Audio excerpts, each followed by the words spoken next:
While visiting a space exhibit at a local science museum, your tour guide lets you know about a special contest the museum has going on.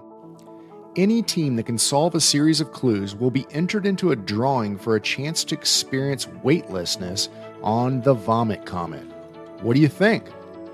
Do you have what it takes to be a NASA astronaut and head into space?